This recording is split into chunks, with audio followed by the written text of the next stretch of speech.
അതിന്റെ എക്കുള്ളത് കൊണ്ട് എന്താണെന്നുള്ളതിന് ഞാൻ അങ്ങനെ പറഞ്ഞതായിട്ട് എനിക്ക് ഓർമ്മയില്ല, ശ്രദ്ധയുമില്ല, ഞാൻ അങ്ങനെ പറഞ്ഞിട്ടുമില്ല എന്നാണ് എന്റെ വിശ്വാസം. ഓഡിയോ കേട്ടാൽ അല്ലാതെ ആരും പറയില്ല. അതായത് പി എ ഉള്ളത് കൊണ്ട് എങ്ങനെ വേണമെങ്കിലും പറയാലോ. ആർട്ടിഫിഷ്യൽ ഇന്റലിജൻസ് ഉണ്ടല്ലോ, അതുകൊണ്ട് എങ്ങനെ വേണമെങ്കിലും ആരുടെ സൗണ്ട് വേണമെങ്കിലും ഉണ്ടാക്കാം. എത്ര ഭംഗിയായിട്ട് ഉണ്ടാക്കുന്നത്. അതുണ്ടെങ്കിൽ എനിക്ക് പറയാനുള്ള അവസരം ഉണ്ടല്ലോ, ഞാൻ പറയില്ലേ. അത് പരിശോധിക്കണം. ശാസ്ത്രീയ പരിശോധനയ്ക്ക് വിധേയമാക്കണം. നമസ്കാരം. ബഹുമാന്യനായ മന്ത്രി കൃഷ്ണൻകുട്ടി അവർകളെ, താങ്കൾക്ക് ഓർമ്മയില്ലെങ്കിൽ പിന്നെ ഈ പണിക്ക് എന്തിനാണ് പോകുന്നത്? താങ്കൾക്ക് പ്രായമായി, അതുകൊണ്ട് താങ്കൾക്ക് ഓർമ്മയില്ല. പല കാര്യത്തിനും താങ്കൾക്ക് പ്രാപ്തിയില്ലാതെ ആയിരിക്കുന്നു. ഇതുതന്നെയാണ് കേരളീയ സമൂഹം തുറന്നു പറഞ്ഞിരിക്കുന്നത്. ഇന്നിപ്പോൾ കേരളം പോളിംഗ് ബൂത്തിലേക്ക് പോകുന്നതിന് തൊട്ടു മുൻപ് കോൺഗ്രസ് MLA ആയ മാത്യു കുഴൽനാടൻ അതിഗംഭീരമായ, അതീവ ഗുരുതരമായ ഒരു ആരോപണമാണ് കേരളം ഭരിക്കുന്ന ബഹുമാന്യനായ മുഖ്യമന്ത്രിക്കും മുഖ്യമന്ത്രിയുടെ പാർട്ടിക്കും എതിരെ ഉയർത്തിവിട്ടിരിക്കുന്നത്. അതിന്റെ ആണിക്കല്ല്, അതായത് മാത്യു കുഴൽനാടൻ പുറത്തുവിട്ടിരിക്കുന്ന ആരോപണം താങ്കളുടെ ശബ്ദ സന്ദേശമാണ്. ഒന്നാം പിണറായി വിജയൻ സർക്കാരിലെ ജലവിഭവ വകുപ്പ് മന്ത്രിയായിരുന്ന മാത്യു ടി തോമസും മുഖ്യമന്ത്രി പിണറായി വിജയനും കുറച്ച് കങ്കാണികളും ഒരുമിച്ച് കൂടി കേരളത്തിൽ കൃത്രിമ പ്രളയം സൃഷ്ടിച്ചു എന്നുള്ള മന്ത്രി കൃഷ്ണൻകുട്ടിയുടെ ഒരു ഫോൺ ശബ്ദ സന്ദേശം തന്നെയാണ് ഈ ആരോപണങ്ങൾക്ക് അടിസ്ഥാനമായി മാത്യു കുഴൽനാടൻ പുറത്തുവിട്ടിരിക്കുന്നത്. ഇന്നിപ്പോൾ പോളിംഗ് ബൂത്തിലേക്ക് ജനം പോകുന്നതിന്റെ തൊട്ട് തലേ ദിവസം ഇത്തരത്തിൽ അതീവ ഗുരുതരമായ ഒരു ആരോപണം താങ്കൾക്കെതിരെ ഉയർന്നു വന്നപ്പോൾ, മുഖ്യമന്ത്രി പിണറായി വിജയനും പിണറായി വിജയന്റെ സർക്കാരിനുമെതിരെ ഉയർന്നു വന്നപ്പോൾ, ഈ ശബ്ദ സന്ദേശം താങ്കൾക്ക് കേൾപ്പിച്ചു തന്ന മാധ്യമ പ്രവർത്തകരോട് താങ്കൾ പറയുന്നു ഇത് AI യുഗമാണ്, ഇതെന്റെ ശബ്ദമാണോ എന്ന് എനിക്ക് തിരിച്ചറിയാൻ സാധിക്കുന്നില്ല. അത് പോകട്ടെ, താങ്കൾക്ക് അത് സാധിക്കുന്നില്ല, താങ്കൾക്ക് പ്രായമായി എന്ന് താങ്കൾ തന്നെ പറയുന്നുണ്ട്. എന്നാൽ ഇത്തരത്തിൽ ഒരു പ്രസ്താവന, അതായത് ഈ ശബ്ദ സന്ദേശത്തിൽ കേൾക്കുന്നത് പോലുള്ള ഒരു പ്രസ്താവന മാത്യു ടി തോമസിനെതിരെയോ അല്ലെങ്കിൽ മുഖ്യമന്ത്രി പിണറായി വിജയനെതിരെയോ താങ്കൾ നടത്തിയിട്ടുണ്ടോ എന്നുള്ളത് താങ്കൾക്ക് ഓർമ്മയില്ല എന്നുള്ളതാണ് താങ്കൾ പറയുന്നത്. അതാണ് അതീവ ഗുരുതരമായ വസ്തുത. കഴിഞ്ഞ കാലങ്ങൾ, അതായത് ഈ കുറച്ച് കാലങ്ങൾക്ക് മുൻപ് നടന്ന കാര്യങ്ങൾ താങ്കൾ പറഞ്ഞതാണോ എന്നുള്ളത് താങ്കൾക്ക് ഓർമ്മയില്ല എന്ന് പറയുമ്പോൾ താങ്കളുടെ ആ വാക്കിൽ തന്നെയുണ്ട് അതിന്റെ ഉത്തരം. ഇത് താങ്കൾ പറഞ്ഞത് തന്നെയാണ്. താങ്കൾക്ക് ഓർമ്മയില്ല എന്ന് പറയുന്നത് തൽക്കാലം ഈ ആരോപണത്തിൽ നിന്ന് രക്ഷപ്പെടുവാൻ വേണ്ടി മാത്രമാണ്. ഇത് AI യുഗമായതിന്റെ പേരിൽ AI ആണ് എന്ന് പറയുമ്പോൾ എന്തുകൊണ്ടാണ് കുഴൽനാടനെതിരെ ഒരു കേസ് കൊടുക്കാൻ താങ്കൾ തയ്യാറാകാത്തത്? താങ്കൾക്കെതിരെ അനധികൃതമായി താങ്കളുടെ പേരും താങ്കളുടെ ശബ്ദവും AI നിർമ്മിതമായി ഉപയോഗിച്ചുകൊണ്ട് പൊതുജനമധ്യത്തിൽ താങ്കളെ ഇകഴ്ത്തുന്ന വിധം മുഖ്യമന്ത്രി പിണറായി വിജയനെയും പിണറായി വിജയൻ സർക്കാരിനെയും അപകീർത്തിപ്പെടുത്തുന്ന തരത്തിൽ താങ്കളുടെ പേരും താങ്കളുടെ ശബ്ദവും ഉപയോഗിച്ചു എന്ന് കാണിച്ചുകൊണ്ട് എന്തുകൊണ്ടാണ് കോൺഗ്രസ് നേതാവായ മാത്യു കുഴൽനാടനെതിരെ ഒരു കേസ് കൊടുക്കാൻ താങ്കൾ തയ്യാറാകാത്തത്? അതിനർത്ഥം കേസിന് പോയി കഴിഞ്ഞാൽ താങ്കൾ അകത്തു പോകും. കാരണം ഇത് താങ്കളുടെ ശബ്ദ സന്ദേശം തന്നെയാണ്, താങ്കൾ തന്നെയാണ് ഇത് പറഞ്ഞിരിക്കുന്നത്. മുഖ്യമന്ത്രിയും മുഖ്യമന്ത്രിയുടെ പാർട്ടിക്കാരും താങ്കളെ വിളിച്ചു പറഞ്ഞിട്ടുണ്ട്, ഒരു മാഷ അള്ള സ്റ്റിക്കർ ഒട്ടിച്ച് ഇന്നോവ കാർ താങ്കളുടെ വീടിന് പരിസരത്ത് ചുറ്റിക്കറങ്ങും. അത് വേണ്ട എന്നുണ്ടെങ്കിൽ തീർച്ചയായും ഈ ശബ്ദ സന്ദേശം എന്റേതല്ല, ഞാൻ ഇങ്ങനെ പറഞ്ഞിട്ടില്ല എന്ന് പറയുവാൻ താങ്കളെ ആരോ കൃത്യമായി ഭീഷണിപ്പെടുത്തിയിരിക്കുന്നു. മുഖ്യമന്ത്രി പിണറായി വിജയൻ തിരുവല്ലയിൽ ഒരു തെരഞ്ഞെടുപ്പ് കൺവെൻഷനിൽ പ്രസംഗിച്ചപ്പോൾ CMA ഒരു ചോദ്യം എന്ന് പറഞ്ഞ ആളോട് മുഖ്യമന്ത്രി പിണറായി വിജയൻ പറഞ്ഞത് അത് വീട്ടിൽ പോയി പറഞ്ഞാൽ മതി എന്നുള്ളതാണ്. മുഖ്യമന്ത്രി എന്ന രീതിയിൽ തന്റെ പ്രജകൾക്ക് എന്താണ് തന്നോട് പറയാനുള്ളത് എന്ന് കേൾക്കാൻ പോലുമുള്ള സാമാന്യ മര്യാദ കാണിക്കാത്ത അസഹിഷ്ണുതയോടുകൂടി മുഖ്യമന്ത്രി പറയുന്നു ആ ചോദ്യം വീട്ടിൽ പോയി പറഞ്ഞാൽ മതി, വീട്ടിൽ ചോദിച്ചാൽ മതി. എന്നാൽ പിറ്റേ ദിവസം ആ ചോദ്യം ഉന്നയിച്ച ജോർജ് എന്ന് പറയുന്ന തിരുവല്ലക്കാരൻ മാധ്യമങ്ങളുടെ മുന്നിലെത്തുന്നു, ഞാൻ ചെയ്തത് തെറ്റാണ്, ബഹുമാന്യനായ മുഖ്യമന്ത്രി പ്രസംഗിക്കുമ്പോൾ ഞാൻ ആ ചോദ്യം ചോദിക്കാൻ പാടുണ്ടായിരുന്നില്ല എന്ന് ജോർജിനെ ഭീഷണിപ്പെടുത്തിയാണ് മാധ്യമങ്ങൾക്ക് മുന്നിൽ എത്തിച്ചത്. ഇതുപോലെ തന്നെ താങ്കളെയും കൃത്യമായി ആരോ ഭീഷണിപ്പെടുത്തിയിരിക്കുന്നു. മാഷ അള്ള സ്റ്റിക്കർ ഒട്ടിച്ച ഇന്നോവക്കാർ താങ്കളുടെ വീടിന് പരിസരത്ത് ചുറ്റിക്കറങ്ങും എന്ന് മനസ്സിലായതിന്റെ പേരിൽ തന്നെയാണോ ഈ ശബ്ദ സന്ദേശം ഇപ്പോൾ എന്റേതല്ല AI നിർമ്മിതമാണ് എന്ന് താങ്കൾ പറയുന്നത്? അപ്പോഴും ഞാൻ ഇങ്ങനെ ഒരു കാര്യം പറഞ്ഞിട്ടില്ല എന്ന് തീർത്തു പറയാൻ താങ്കൾക്ക് ആവുന്നില്ല. താങ്കൾ മാധ്യമങ്ങൾക്ക് മുന്നിൽ നടത്തിയ അഭിമുഖത്തിൽ നിന്നും താങ്കളുടെ ശാരീരിക ഭാഷ മനസ്സിലാക്കുമ്പോൾ താങ്കൾ ഇത്തരം കാര്യങ്ങൾ പറഞ്ഞിട്ടുണ്ട് എന്ന് തന്നെയാണ് മനസ്സിലാക്കാൻ കഴിയുക. താങ്കൾ അത് പറഞ്ഞിട്ടില്ല എങ്കിൽ എന്തുകൊണ്ടാണ് മാത്യു കുഴൽനാടനെതിരെ ഒരു നിയമ നടപടിക്ക് പോകാൻ താങ്കൾ തയ്യാറാകാത്തത്? മുഖ്യമന്ത്രി പിണറായി വിജയനെതിരെയും ഇടതുപക്ഷത്തിനെതിരെയും കുഴൽനാടൻ അതീവ ഗുരുതരമായ ഒരു ആരോപണം പുറത്തുവിടുമ്പോൾ താങ്കളുടെ ശബ്ദ സന്ദേശമാണ് അതിന് ഉപോത്ഫലകമായി മാത്യു കുഴൽനാടൻ പുറത്തുവിടുമ്പോൾ ഇത് എന്റെ ശബ്ദമല്ല, ഞാനിങ്ങനെ പറഞ്ഞിട്ടില്ല, അതുകൊണ്ട് ഞാൻ നിയമ നടപടിക്ക് പോകുന്നു എന്ന് പറഞ്ഞുകൊണ്ട് എന്തുകൊണ്ടാണ് മാത്യു കുഴൽനാടനെതിരെ ഒരു കേസെടുക്കാൻ താങ്കൾക്കോ മുഖ്യമന്ത്രി പിണറായി വിജയനോ സാധിക്കാതെ പോകുന്നത്?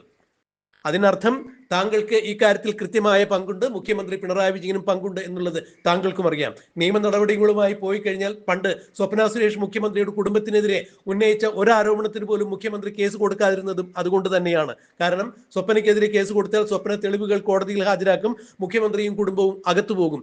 ഇത് തന്നെയാണ് ഈ കാര്യത്തിൽ സംഭവിക്കാൻ പോകുന്നത് എന്നുള്ളത് ബഹുമാന്യനായ മന്ത്രി കൃഷ്ണൻകുട്ടിക്കും അറിയാം. അതുകൊണ്ട് തന്നെ കുഴൽനാടനെതിരെ ഒരു നിയമ നടപടിക്ക് ഒരുങ്ങി അകത്തു പോകാതിരിക്കുവാൻ വേണ്ടി നിങ്ങൾ കൃത്യമായി തന്നെ മനസ്സിലാക്കി ബോധപൂർവം പെരുമാറുന്നു എന്ന് വേണം മനസ്സിലാക്കാൻ. എന്നാൽ താങ്കളെ ആരോ കൃത്യമായി ഭീഷണിപ്പെടുത്തിയിട്ടുണ്ട് എന്നുള്ളതാണ് താങ്കളുടെ ശാരീരിക ഭാഷയിൽ നിന്ന് മനസ്സിലാക്കാൻ കഴിയുന്നത്. മന്ത്രി കൃഷ്ണൻകുട്ടി താൻ അത്തരത്തിലൊരു ശബ്ദ സന്ദേശം കൊടുത്തിട്ടുണ്ടോ എന്ന് തനിക്ക് അറിയില്ല എന്നാണ് മാധ്യമങ്ങൾക്ക് മുന്നിൽ വെളിപ്പെടുത്തിയത്. എന്നാൽ AI യുഗമായതിന്റെ പേരിൽ ഇത് തന്റെ ശബ്ദമല്ല എന്ന് അദ്ദേഹം നിഷേധിക്കുന്നു. താൻ ഇത്തരത്തിലൊരു അഭിമുഖം എവിടെയും കൊടുത്തതായി ഓർക്കുന്നില്ല എന്ന് പറയുന്ന മന്ത്രി കൃഷ്ണൻകുട്ടിയുടെ വാക്കിൽ നിന്ന് തന്നെ വ്യക്തമാണ്. ഇത് മന്ത്രി കൃഷ്ണൻകുട്ടി തന്നെ പറഞ്ഞതാണ്. മുഖ്യമന്ത്രി പിണറായി വിജയനെയും മുഖ്യമന്ത്രിയുടെ മന്ത്രിസഭയിലെ മുൻ ജലവിഭവ വകുപ്പ് മന്ത്രിയായിരുന്ന മാത്യു ടി തോമസിനെതിരെ താങ്കൾ ഇത്തരത്തിലൊരു ആരോപണം ഉന്നയിച്ചത് തന്നെയാണ്. ഇത് കൃത്യമായി തന്നെ തെരഞ്ഞെടുപ്പ് കാലത്ത് കുഴൽനാടൻ പുറത്തുവിടുമ്പോൾ എന്തുകൊണ്ട് കുഴൽനാടനെ പൂട്ടുവാൻ താങ്കൾക്കാകുന്നില്ല, നിയമ നടപടി എടുക്കുവാൻ സാധിക്കുന്നില്ല? കൃത്യമായി ഇതിന്റെ കാര്യങ്ങൾ ജനങ്ങൾ മനസ്സിലാക്കിയിരിക്കുന്നു. മന്ത്രി കൃഷ്ണൻകുട്ടി മാധ്യമങ്ങൾക്ക് മുന്നിൽ നടത്തിയ അഭിമുഖത്തിന്റെ പ്രസക്ത ഭാഗങ്ങൾ നമുക്കൊന്ന് കാണാം. അതിന്റെ AI കൊണ്ട് എന്താണെന്നുള്ളതിന് ഞാൻ അങ്ങനെ പറഞ്ഞതായിട്ട് എനിക്ക് ഓർമ്മയില്ല, ശ്രദ്ധയുമില്ല, ഞാൻ അങ്ങനെ പറഞ്ഞിട്ടുമില്ല എന്നാണ് എന്റെ വിശ്വാസം. ഓഡിയോ ഇപ്പൊ AI ഉള്ളതുകൊണ്ട് എങ്ങനെ വേണമെങ്കിലും അത് ഞാൻ നിയമപരമായ നടപടി സ്വീകരിക്കും. ഞാനതിന് AI ആണോ എന്നുള്ളത് നോക്കട്ടെ, പരിശോധിക്കട്ടെ. ഞാൻ അങ്ങനെയൊന്നും പറഞ്ഞിട്ടുണ്ടെങ്കിൽ എനിക്ക് നേരിട്ട് പറയാലോ. അസംബ്ലിയിൽ ഇതിനെക്കുറിച്ച് വിശദമായ ചർച്ച നടന്നിട്ടുണ്ടല്ലോ. അന്നെന്നാ മാത്യു കുഴൽനാടൻ എന്താ പറഞ്ഞില്ല? വിശദമായ ചർച്ച നടന്നിട്ടുണ്ടല്ലോ. പിന്നെന്താ തെരഞ്ഞെടുപ്പ്? അതല്ലാതെ ഈ സമയത്ത് പിന്നെ വേറെന്താ ലക്ഷ്യം? നിയമ നടപടി സ്വീകരിക്കും. അങ്ങനെയില്ല, അങ്ങനെ ഒരു സംഭവമേ ഇല്ല. അയാൾ പാവം നല്ലൊരു മനുഷ്യനാണ്.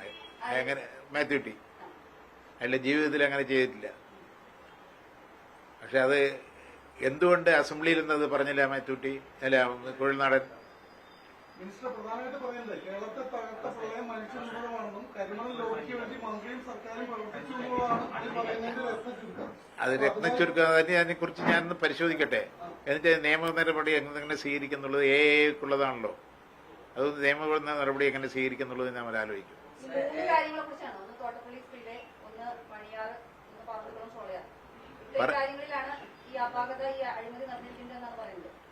അതിലെന്ത് അഴിമതി എന്നുള്ള ഇന്റർസ്റ്റേറ്റ് വാട്ടർ ആക്കെയാണല്ലോ.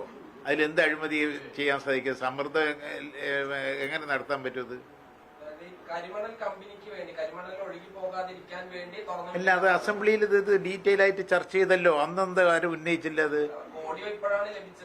ഓഡിയോ റിപ്പയർ അങ്ങനെ ഞാനാണ് പറഞ്ഞതെന്നുള്ളതിന് AI ഉള്ള കാലമാണല്ലോ. ഇപ്പം മറ്റേ ട്രംപും മോഡിയും കൂടി ഉള്ളത് സംഭാഷണം കേൾക്കണില്ലേ?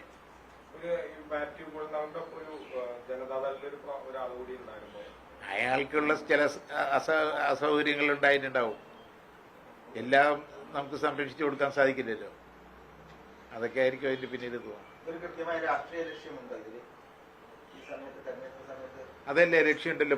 മാത്യു ടിയെ ഒന്ന് മോശമാക്കണം എന്നുള്ള രീതിയിലുള്ള ഒരു രാഷ്ട്രീയ ലക്ഷ്യമല്ലേ, അല്ലാണ്ട് വേറെന്താ ഉള്ളത്? ഞാൻ ഞങ്ങളതിനെ കുറിച്ച് നിയമ നടപടി സ്വീകരിക്കാനാണ് ഉദ്ദേശിക്കുന്നത്. അതിന് നീക്കം തുടങ്ങും. ഇന്ന് തന്നെ തെരഞ്ഞെടുപ്പിന് മുമ്പ് നാളെയല്ലേ? ഞാൻ വക്കീലായിട്ട് സംസാരിച്ചിട്ടുണ്ട്. ലീഗൽ അഡ്വൈസ് നോക്കിയിട്ടല്ലേ ശരിയാക്കാൻ പറ്റും.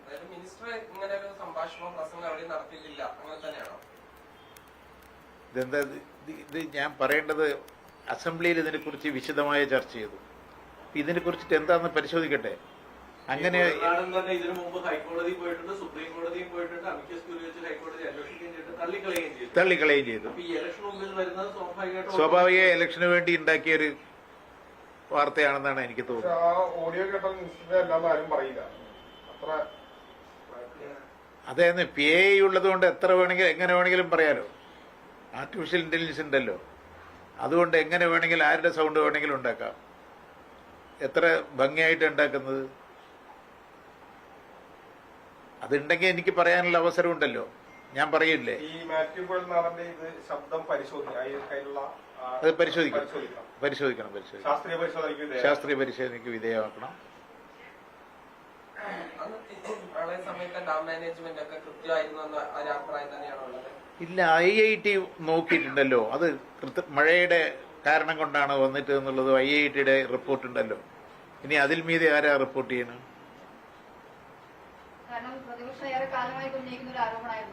ഇല്ല, പ്രതിപക്ഷ ആരോപണം ഉന്നയിച്ചില്ല.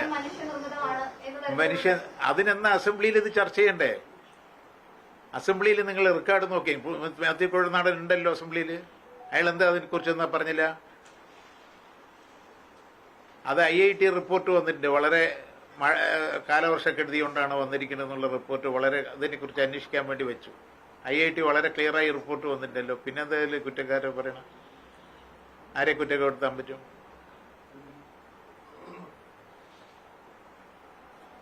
ഇങ്ങനെ ഒരു ആരോപണം വന്നപ്പോൾ IITയെ കുറിച്ച് അന്വേഷിക്കാൻ പറ്റല്ലോ. IIT വളരെ ക്ലിയർ. IIT ഞങ്ങളുടെ കീഴിലല്ലല്ലോ, കേന്ദ്ര ഗവൺമെന്റ് കീഴിലല്ലേ. അവർ വളരെ വിശദമായ റിപ്പോർട്ട് അന്വേഷിച്ചിട്ട് മഴക്കെടുതിയാണെന്ന് കാരണം പറഞ്ഞിട്ടുണ്ടല്ലോ. ഇലക്ഷൻ സമയത്ത് എന്തെങ്കിലും ഒരു വാർത്ത ഉണ്ടാക്കുക എന്നുള്ളത് രീതിയിലല്ലേ. അയാളുടെ ഭൂമിയുടെ കേസൊക്കെ കിടക്കുന്നുണ്ടല്ലോ. ഞങ്ങളിപ്പോ അതൊന്നും പറഞ്ഞിട്ടില്ലല്ലോ. എന്തിനെ? ഇല്ല ഇല്ല ഇല്ല ഇല്ല, ഇത് എല്ലാവർക്കും അറിയുന്നതല്ലേ. മദ്രാസ് IIT അന്വേഷണം നടത്തി ക്ലിയറായി മഴക്കെടുതി കൊണ്ടാണ് വന്നിരുന്നുള്ളത് വളരെ വ്യക്തമായി പറഞ്ഞിട്ടുണ്ടല്ലോ. പിന്നെന്താണ് അതിൽ പറയാനുള്ളത്? എനിക്കതിലൊരു സംശയം, ഈ ഇപ്പോൾ ഇത് വിട്ടതില് AIയുടെ സാഹചര്യം ഉണ്ടോ? ഞാൻ നിയമവശമായിട്ടൊന്ന് പരിശോധിക്കാം. എനിക്ക് അതിന്റെ നിയമവശം എന്താണെന്നറിയില്ല. വക്കീലുമാരായിട്ട് ആലോചിച്ചിട്ട് നിയമ നടപടി സ്വീകരിക്കും. നാനനഷ്ടം തന്നെ എനിക്ക് പറയില്ല, അതിനെന്താ പറയുക എന്നുള്ളത് എനിക്കറിയില്ല.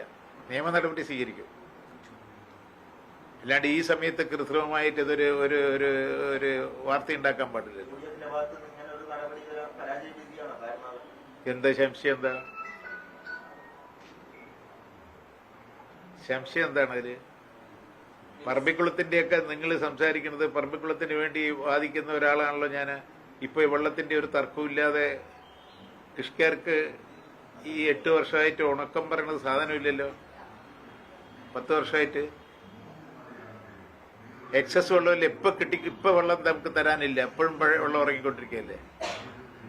എന്നിട്ട് ശിർവാണിയില് നമ്മൾ സമ്മർദ്ദം ഉണ്ടാക്കിയിട്ടാണ് തമിഴ്നാട് ചീഫ് മിനിസ്റ്റർ ഇവിടെ വരികയും ഇവിടെ വന്ന് തമിഴ്നാട് ചീഫ് മിനിസ്റ്ററും നമ്മുടെ ചീഫ് മിനിസ്റ്ററും കൂടി ഞാനും കൂടി ഇരുന്ന് സംസാരിച്ചിട്ടാണല്ലോ ധാരണയിലെത്തിയത്. ധാരണയിലെത്തിയത് കൊണ്ടല്ലേ ഈ വെള്ളത്തിന് ഒരു തടസ്സവും ഇല്ലാതെ പോകുന്നത്. അതൊരു വാർത്തയല്ലല്ലോ.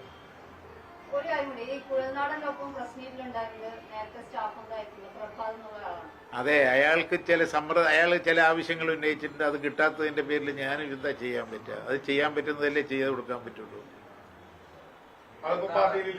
ഇല്ല ഇല്ല ഇല്ല ഇല്ല ഇല്ല ഇല്ല ഇല്ല, കുറെ നാളായി. അല്ലാണ്ട് ഞാൻ പറയാം, വിട്ടു നിൽക്കും. അയാൾ ആവശ്യപ്പെട്ടതൊന്നും നമുക്ക് നടത്തി കൊടുക്കാൻ സാധിക്കാത്തതാണ്. പുറത്താക്കി അയാളിങ്ങനെ അനാവശ്യമായ കാര്യങ്ങൾ ഉന്നയിച്ചുകൊണ്ട് വരുന്നു, സമ്മർദ്ദങ്ങൾ ചെലുത്തുന്നു. അയാള് വേറെ ഒരു എന്താണ് വേറെ ഞങ്ങളുടെ എതിർ ഗ്രൂപ്പിൽ പോയി. അപ്പൊ പിന്നെ പുറത്താക്കാണ്ടിരിക്കാൻ നിവൃത്തിയില്ലല്ലോ.